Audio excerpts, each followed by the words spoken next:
Hi there. This is Elise Liberto. I'm a managing director of private investments at Brown Advisory. I'm pinch hitting for my colleague, Ken Stuzen, who you normally hear at the beginning of this podcast.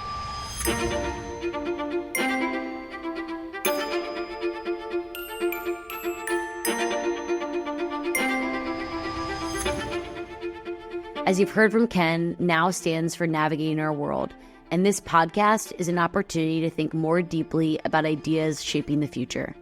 We're excited to share a live conversation that we held with Marc Andreessen. Marc was the keynote speaker at our NOW conference in San Francisco last June. Marc needs no introduction as one of the most influential founders and investors of our generation. Together, we discussed the case for techno-optimism in 2024, innovation in the age of AI, the state of venture capital, and so much more. Here's our conversation with Marc Andreessen. We hope you enjoy it as much as we did.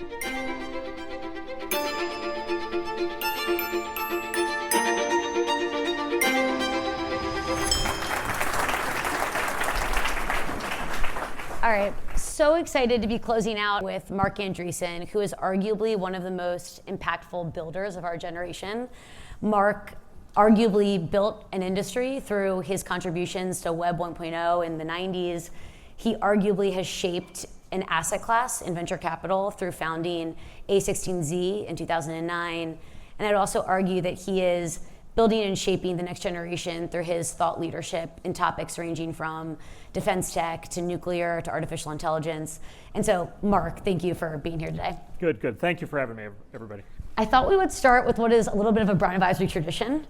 We have an all-hands morning meeting where we get together all of our 900 or so colleagues and talk about what's going on in the world. And Jacob Hodis, our CIO of private investments, often leads that meeting asking the presenter, what's on your mind?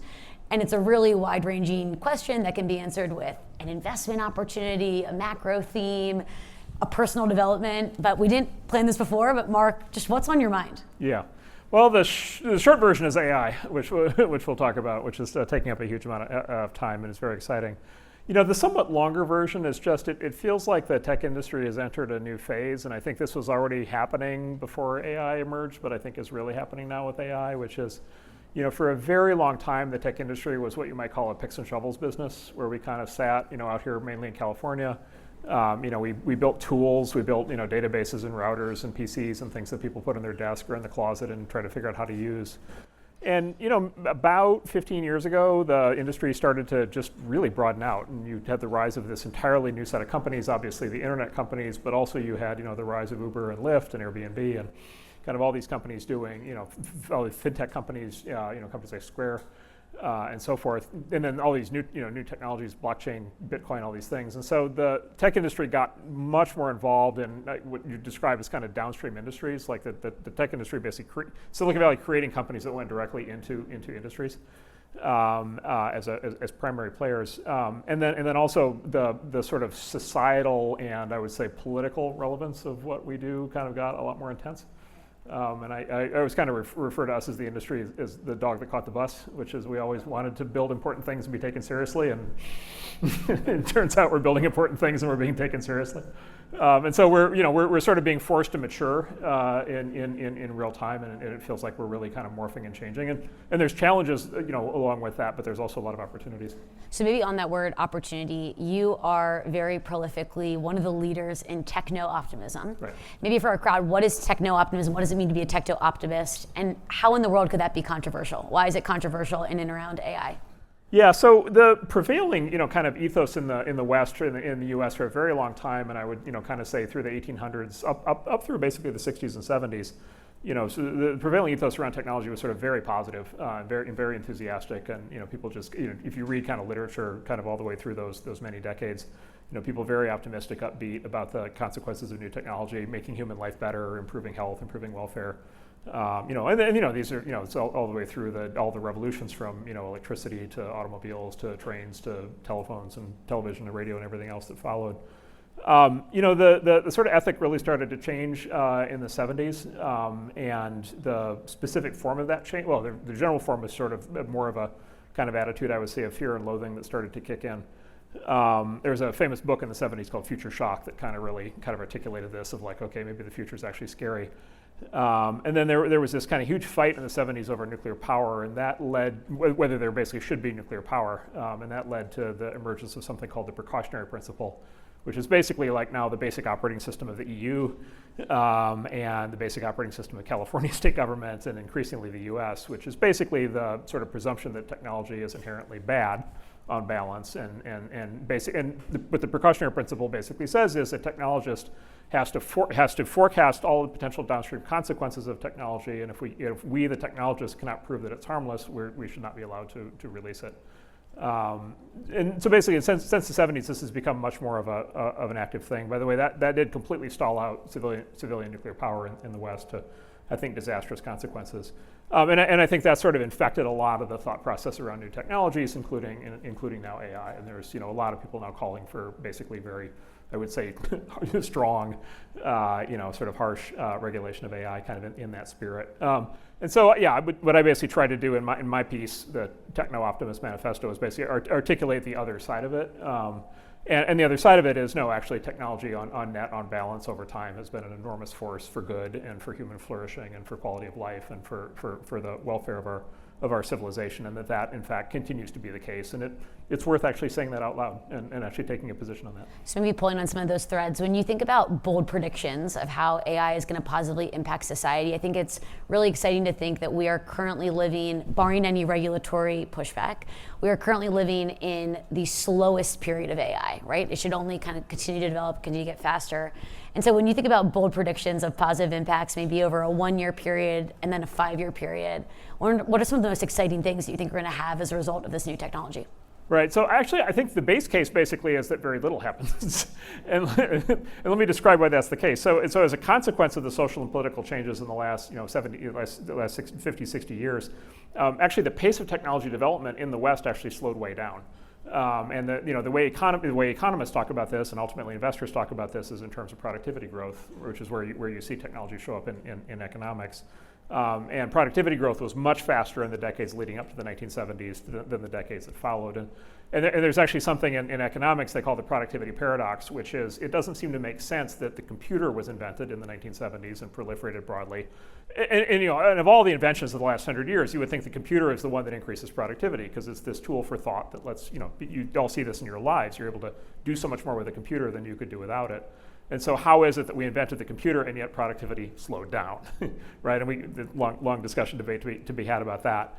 And so the base case for AI actually is just like very little changes. And the consequence of that, why would that be the case? Well, it's like 30% of jobs in the US now require so-called occupational licensing. And so you literally can't have the job if you're not licensed. Many of the professions require licensing. You can't, it's not like you can launch an AI lawyer, AI doctor, AI teacher today. Like, these are all fields in which there's accreditation and licensing. On top of that, the government is a larger and larger percentage of employers. AI can't become a civil servant. Unions, AI is not permitted to join a union. And so the default, I actually think, expectation should be actually very, very little happens. Now, I hope that's not the case, and I hope what happens is actually quite the opposite of that. But it will require people to really lean into this technology to really get the benefits. I think a picture that you can paint is, in almost every one of those fields I just described, you can imagine dramatic advances. So just take right off the cuff, AI doctor. Like an AI doctor that's like fully, basically the equivalent of an AI doctor that's fully state of the art, knows everything about every possible shred of medical science, evidence, treatments, diagnoses, and you have something that you're anxious about at 4 a.m, and there's something, I don't know, maybe there's something on your skin that you've been worried about, you haven't want to see a doctor, you've been too busy, 4 a.m, take a photo, upload it, and the AI can diagnose it for you, and kind of reassure you or tell you what you need to do. And by the way, sort of infinitely smart, infinitely wise, infinitely patient, right? Infinitely tolerant. It'll talk to you about these things for as long as you want. AI lawyer, an experience that I think every individual has, in modern life is it's sort of you against the machine, and the machine sometimes is the government, and the machine sometimes is, large corporations where, you filled out some form, years ago that had 15 pages of small print, and now you've got an issue. You don't know how to navigate through it. And so, how about having a state-of-the-art lawyer at your side all the time as you kind of process through kind of all of your interactions with institutions? And then, an AI teacher. And this is something that's already starting to happen. Khan Academy actually is really pushing ahead on this in, I think, a very impressive way. But I think every kid from here on out is going to have an AI tutor teacher that's going to be, again, infinitely knowledgeable, wise, kind, helpful, enthusiastic. If a kid gets curious about, whatever they're curious about, rockets or whatever it is, the AI tutor will spend an infinite amount of time with the kid, helping them understand everything, helping them, learn how to do everything. And so, we have this new magical technology that in theory could do all these things and could do 1,000 more things. But we have to decide whether we want this. Well, you just mentioned that AI can be used as a doctor in your pocket to keep humanity alive. Then contrast that within the essay you just wrote. You had to make one of the sections saying AI is not going to kill us all. What are folks who talk about the perils of AI or maybe scared about what this means for humanity? What are they getting wrong? What are they missing in the picture? And where's kind of their logic reaching a little bit of a fallacy there? Yeah, so there's multiple sort of AI, we call these the doomers. So we have a nickname for them. They really don't like it, but we use it anyway. We call these the AI doomers. Or doomerism is the term we tag them with. So it's sort of this litany of like all these horrible things that are going to happen. A lot of it sort of flows from this precautionary principle idea, right? The arguments are on the form of, well, you can't prove that this bad thing isn't going to happen. Right, and of course, the great thing about that form of argument is it's completely unfalsifiable, right? You would never do this if you were like a scientist. You would never say that, and the reason is because like you can't prove X is never going to happen. I can't prove that anything is never going to happen. Like things that have happened, I don't have a magic 8 ball. Like I don't know what's going to happen in the future. So we don't historically, as a society, civilization, like have the burden of proof be on unknowns like that. Carl Sagan had the famous comeback to that, which is he said extraordinary claims require extraordinary evidence, right? Which is the burden of proof actually is on the person making the claim. So they basically say, well, you can't prove these bad things aren't going to happen. I always say, well, that burden of proof is not on that. We need to actually go make these things happen. Within that, there's a bunch of arguments. There's what I call the science fiction arguments, which is sort of the Skynet. The problem is these movies are so good, right? Like I can't tell you how excited I am to show. I have a 9-year-old. I can't tell you how excited I am to show him the Terminator movies. Like my wife assures me that he's not old enough, which she and I argue about that a lot. She says, you can show him any movie you want, but if he has nightmares, and in fairness, Terminator is a pretty scary movie. So, there's this whole kind of AI science fiction kind of thing. That's one thread of things. There's an economic version of this, which is AI is going to take all the jobs. This is sort of the classic. So it's actually originally a Marxist concept around something called the lump of labor fallacy.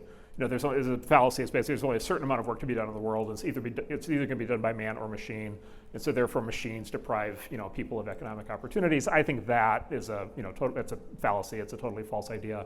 But that idea has come back. And then there's lots of debates. There's going to be lots of debates around downstream societal impact. I mean, basically take every debate people have about the internet and just kind of spin it forward.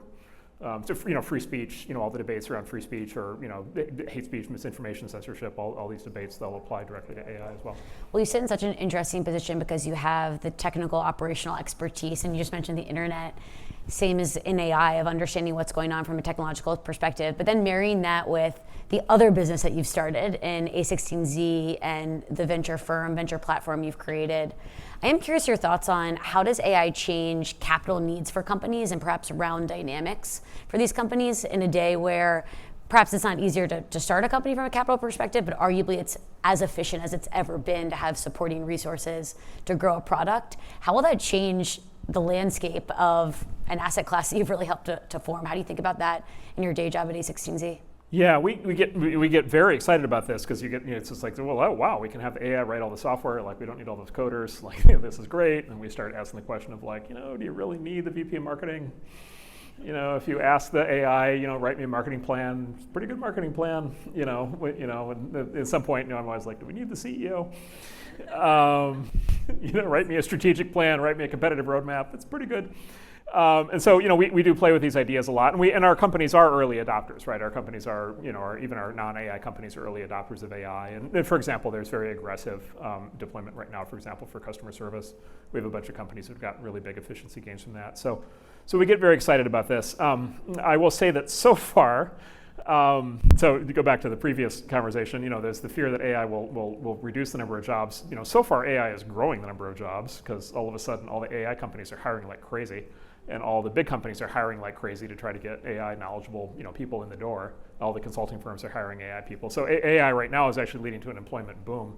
as people try to get their hands around it. And actually what's happening in the financing market, I'm sure people have been seeing this, is the AI startups actually raise more money than ever before.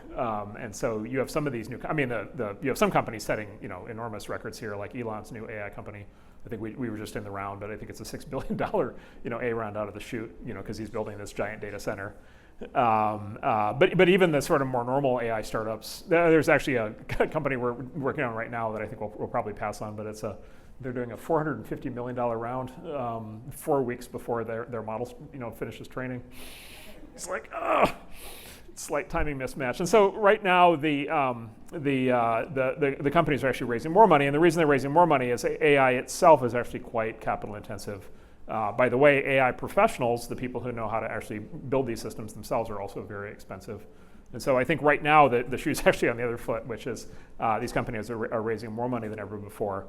And look, there are giant leaps of faith. Anytime you have companies raising this amount of money up front, is a giant leap, it's a giant field of dreams, leap of faith as to whether the capabilities will be there. But of all the technologies I've ever seen, this stuff seems like magic. So I think at least in some cases these investments make a lot of sense. And by the way, some of the new AI companies are putting very impressive revenue numbers on the board right out of the chute because the products are so amazing.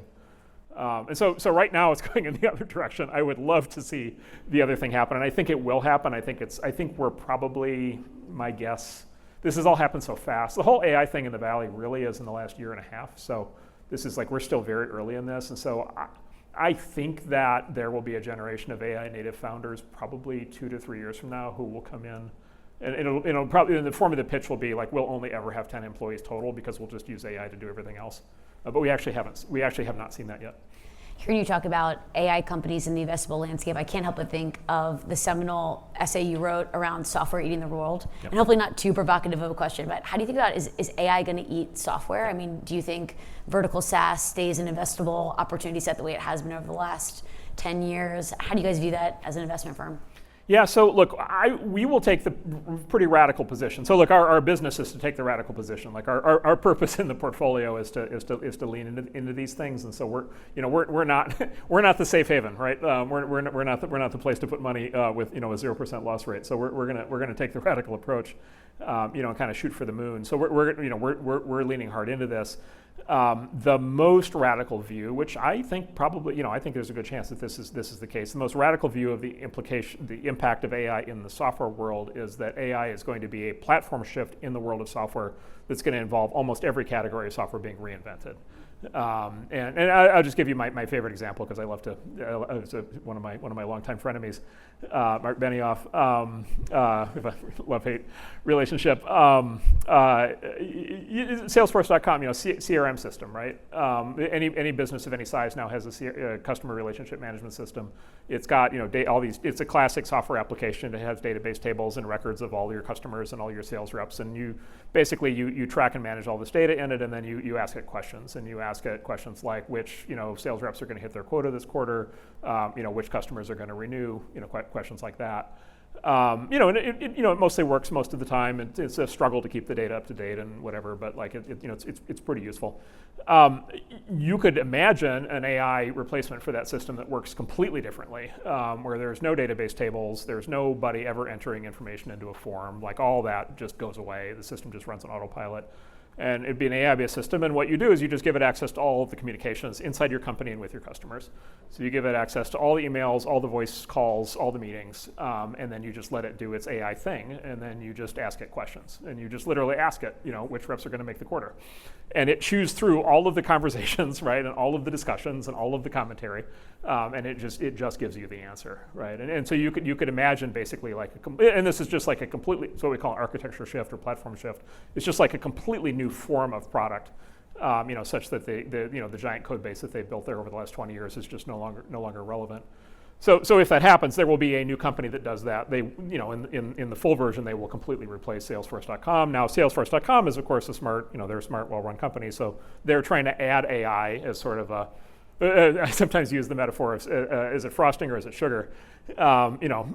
Frosting you get to add after the cake is baked, and it makes the cake taste better, right? And so Salesforce is adding frosting, AI frosting. They're adding AI features to the product. But if AI really is what we think it is, then it's sugar. And if you don't bake it into the cake up front, you can't add it after the fact. And so we're back in the companies that are treating it like sugar. and baking it in from the very beginning. My guess, we'll probably be right on some of these and wrong on some of these, but the nature of venture, hopefully the ones that we're right on will, pay for the ones that we're wrong on. And that's played out heretofore. I guess I am curious, we were talking a little bit before, I've heard you mention when you're talking about the opportunity in around AI, imagine a world where Einstein had artificial intelligence in his pocket. How many more properties would he have developed, discovered, learned from?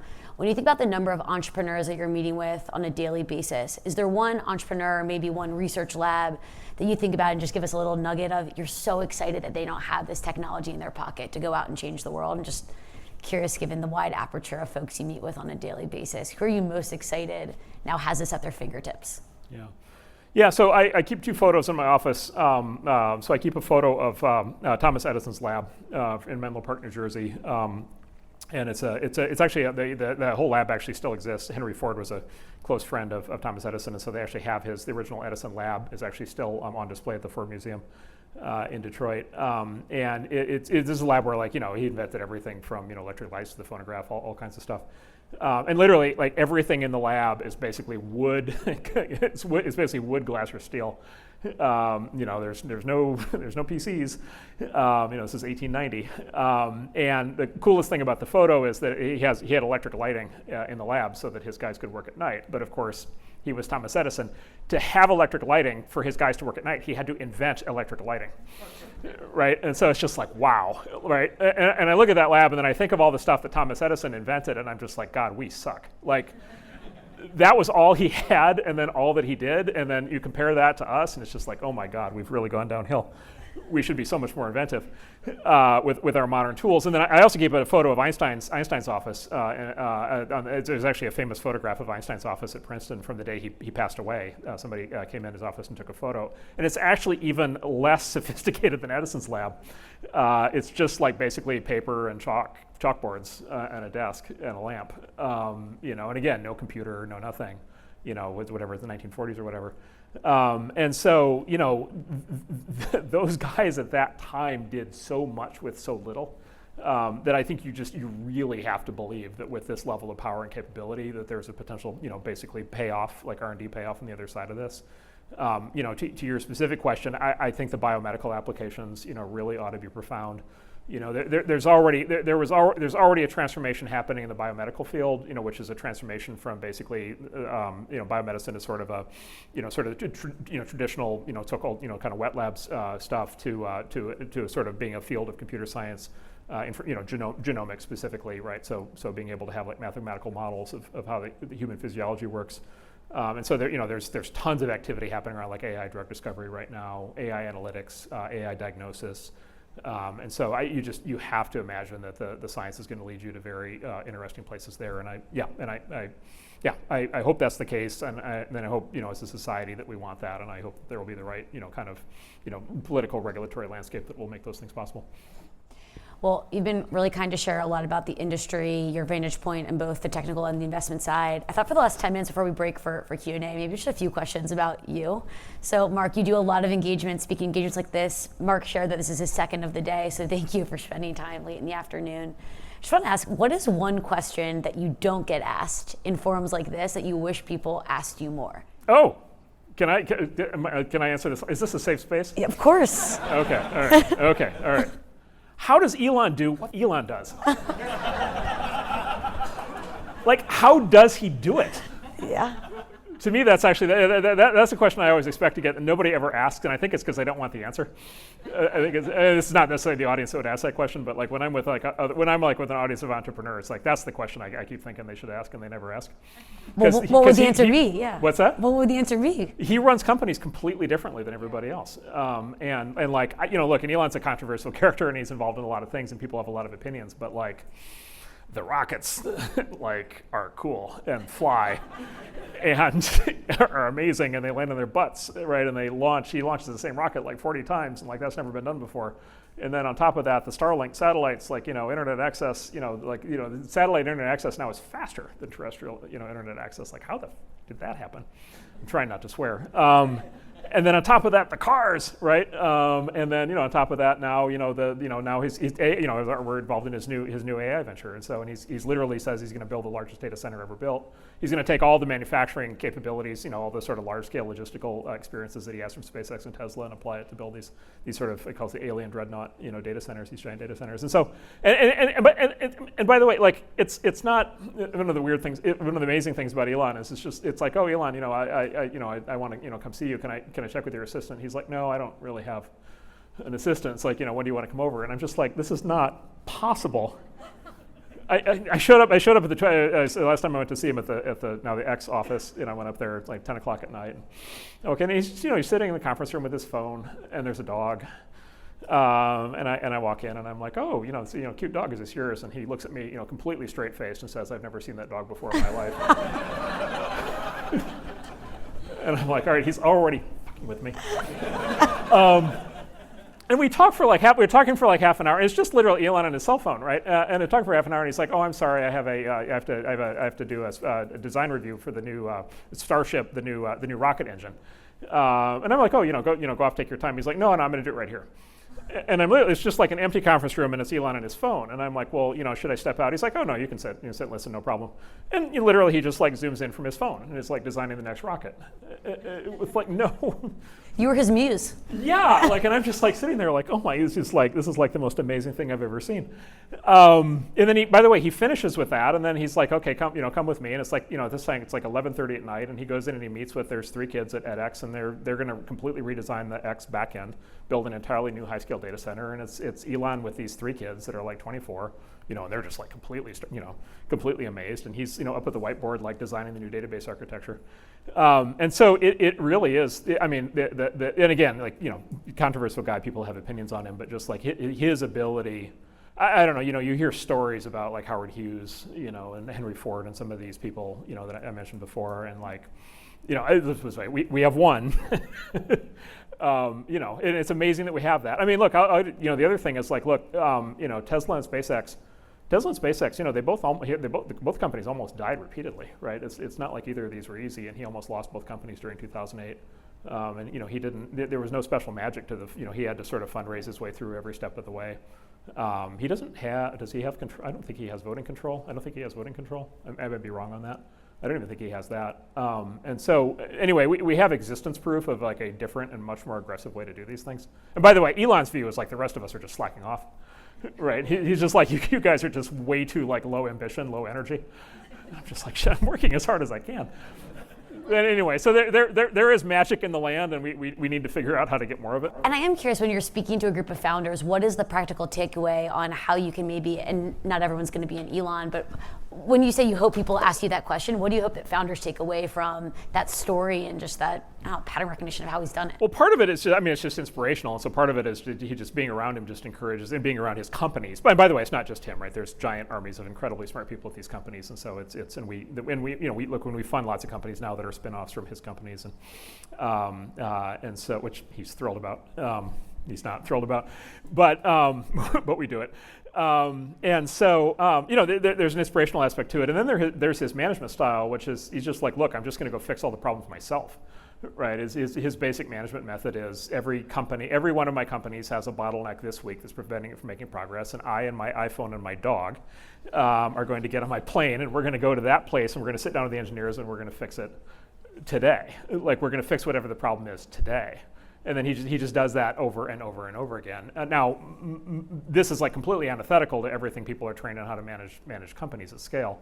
And so I think most people who would try to do this would blow their companies to smithereens if they kind of did the Elon playbook. But I think there are probably some people who could pull it off. And I think at least more people I think should understand how he does what he does, and then hopefully adapt. Yeah. We sometimes talk in terms of milli-elons, a thousandth of an elon, right? And so if a founder has 1 milli-elon, 10 milli-elons, maybe we try to nudge them to 20. Makes sense. Yeah. So maybe another question would be, you have such a unique role where you are both teaching on a national stage as well as learning from some of the most talented folks from Elon to other. What do you enjoy more, teaching or learning? How do you balance both? Yeah, so well, the good news about venture capital is that it keeps you humble because you keep getting smacked in the face because you do have a loss rate. And by the way, statistically, the long run loss rate for kind of top end venture capital is 50%. So, you do have you do regularly get reality does regularly humble you. And then the new things don't look like the old things, right? And one of the things people talk about is what's the next. You would say, what's the next IBM, or what's the next Microsoft, or the next Intel, or the next Facebook, or the next Google, or the next whatever, and like there aren't any. It's the next big thing is never that. It's never the next version of something that came before. It's always something new.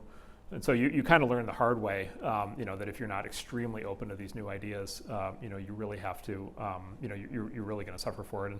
And the most successful VCs in the world have all these, when they get together, they have these horror stories. It's all the great deals they passed on. They could have had. They could have had Google. They had Larry and Sergey in their office, and they passed, and they only have had to think about that every day for the last 20 years. We have our own versions of that already. And so it is a field that if you're going to be good at it, it really forces you to keep a very open mind and to learn a lot. Yeah, but and then the teaching part is I think more of it's more of the classic story, which is just at least for Ben and I and for a lot of the people we work with at our firm, we were entrepreneurs and company builders before we became investors, and there comes a time, if you kind of my partner wrote a book about being a startup founder. He called it The Hard Thing About Hard Things. Right, and by the way, the hard thing about hard things is like there are no easy answers, right? It's like everything is just hard, everything is painful, and so there comes a time when you've been through really doing something difficult that you decide maybe it would be slightly more fun to stop trying to do that thing, and maybe it'd be slightly more fun to try to help other people maybe avoid some of those mistakes. Well, maybe on the theme of fun, I am curious, what is the most interesting thing you've learned this week? Yeah, so this week, Monday and Tuesday were my colonoscopy. So technically speaking, this is the beginning of my week. And so this week is a bad week to ask me that question. We can push it back 2 weeks last month. Versed is really good. I love conversations with the anesthesiologist, my favorite day of the year. Not as a casual drug user, it's my one chance. So last week I had a really amazing experience. I got to meet President Milei from Argentina, who was in town and spoke at Stanford and did a bunch of stuff locally here. And without getting into specific politics, just like what an absolutely amazing guy. The fact that there is a guy like that who could get elected the president, frankly, of any country. It just to give you a sense, he's several things. He's an economist. He's like a legitimate, full-on PhD economics professor. Deeply understands economics and business. On top of that, he's a true full-on free market libertarian, which is just not a very common profile for, let's just say, winners of political elections. And then to have somebody like that come into a country like Argentina that's really been through the ringer for many decades, with sort of, I'd say disastrous policies, and to be able to come in and, be trying to do what he's doing in terms of, fixing inflation and corruption and all these other things, is just like an extraordinarily amazing moment. And he's, I would say, even more impressive in person than he is on TV. Just because you mentioned a political leader, I am curious, what does collaboration look like of other nations in and around AI and regulation? We talk a lot about what it looks like in the US, but I'm curious, what do you see from your vantage point of how we're collaborating with other countries? Is it going well? Is it not going at all? What's kind of the state of the union on a more national, international level?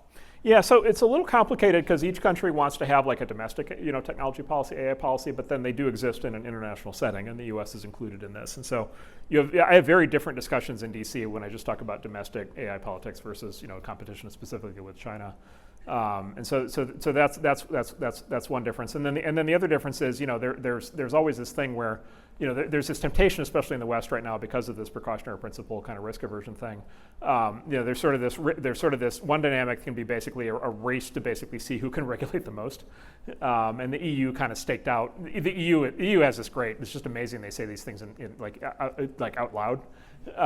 But the top officials there said, well, we know that Europe can no longer be the global leader in technology innovation, so therefore we will now be the global leader in technology regulation. Right, and I'm sure in their head this makes logical sense, In the real world, it doesn't. But they're trying. And then the risk, I think, is that there becomes basically a race to see who can outregulate each other. And the UK, I think, got provoked by that and took a step in the wrong direction recently. California, there's a bill in front of the California legislature, which is based on the European AI Act, which makes absolutely no sense. It's a nuclear strike on the tax base, which I don't understand, but they like doing those things out here. And so that's one race. But of course, there's the other race, which is actually succeeding and actually having, actually getting the payoff and being the winner in the race. There the U.S. The U.S. is always well positioned, in new technology categories, generally, and I think is very well positioned here. But look, there are smart people all over the world. By the way, there are a lot of smart people in Europe. By the way, a lot of the smart people in Europe are just going to keep coming here. Long the U.S. for sure. And then there's the geopolitical competition with China, which I think is quite serious. And I think the serious people in D.C. understand that and know that America has to win, kind of this technology battle. This is the swirl of kind of conversations happening right now. We're going to try to kind of do our best to help people focus on success and victory as opposed to kind of suppression and stagnation. You mentioned at the beginning of the presentation, kind of the comment of the dog that caught the bus, and we talk a little bit about how a lot of tech companies weren't necessarily the focus area of DC, perhaps early days. I'm curious, do you think there'll be more innovation happening in and around or closer to DC, or it actually create more of a push away effect of people trying to not be in and around DC given some of the regulatory conversations that are going on? And maybe what do you hope to see more aspirationally for the regulatory environment to shift to where you think it should shift to? Should we have more of a startup presence in Washington, or? Yes, there's a couple kind of oddities about the DC area, and I lived there briefly when we sold our company Netscape to AOL, so I spent some time out there actually as a resident years ago. So a couple things. So 4 of the 10 wealthiest counties in the U.S. are suburbs of Washington, D.C., and as a taxpayer, you do kind of wonder. It's a little Hunger Games, capital city kind of thing going on. And so, there's sort of this idea of the Beltway bandits. There's all these companies that kind of form around the government and kind of extract money from the government. And then there has been this shift over the decades. Like a lot of companies in other, kind of older industries, like if you watch over time, like they end up kind of re-headquartering in the sort of that DC, Virginia, Maryland area, and it's because they want to get close to be as close as possible to the regulators and politicians. And so, if DC really, if the eye of Sauron is really going to kind of come at you, right? You do have to respond, and they are in charge, and so you maybe have to respond by getting closer in. Having said that, California, there is a reason California is 3,000 miles away, and by the way, not just from DC, but from the entire East Coast. And by the way, I'm from the Midwest. Like I don't have a stake in this. I don't have a stake in what I'm about to say. I have no stake in because like I grew up thinking both of the coasts were completely crazy. But the role of California for 170 years, going back to the gold rush in the 1850s, the role has been it's where all the malcontents go, right? Like you're on the East Coast, you hate the structure and the formality, and that you have to wear like socks pulled all the way up so people can't see your legs when you sit down, and all the other rules that they have. And the neckties and all that stuff, and so you get on the wagon train or you get on the train, the bus or the airplane or whatever, and you go as far to the west as you can possibly get until you hit the ocean, and then you stop, and that's where San Francisco and Los Angeles are. The less polite way of putting it is, every year somebody picks up the United States, tilts it on its axis, and shakes, right, and all the lunatics, kind of flow to California, and so. California's always played this role. It's always been the disruptive. It's always been it's both sides, right? It's creative, cultural dynamism, right? I mean, it's everything. It's rock and roll and fashion and all, Hollywood and entertainment and technology and internet, like AI and all these things. Like there's a reason they all happen in California. There's also a reason why we also create thousands and thousands of cults. It's the reason why every crazy new like food, and sex, and drug thing comes out of. It's like we're it's madness out here, right? And then the politics are completely insane. We both gave you communists and Reagan. We're kind of responsible for like a lot of disruption in American life. And there is something to the actual geographic separation, like the fact that it's actually not only not close to DC, it's not close to New York, it's not close to the East Coast establishment.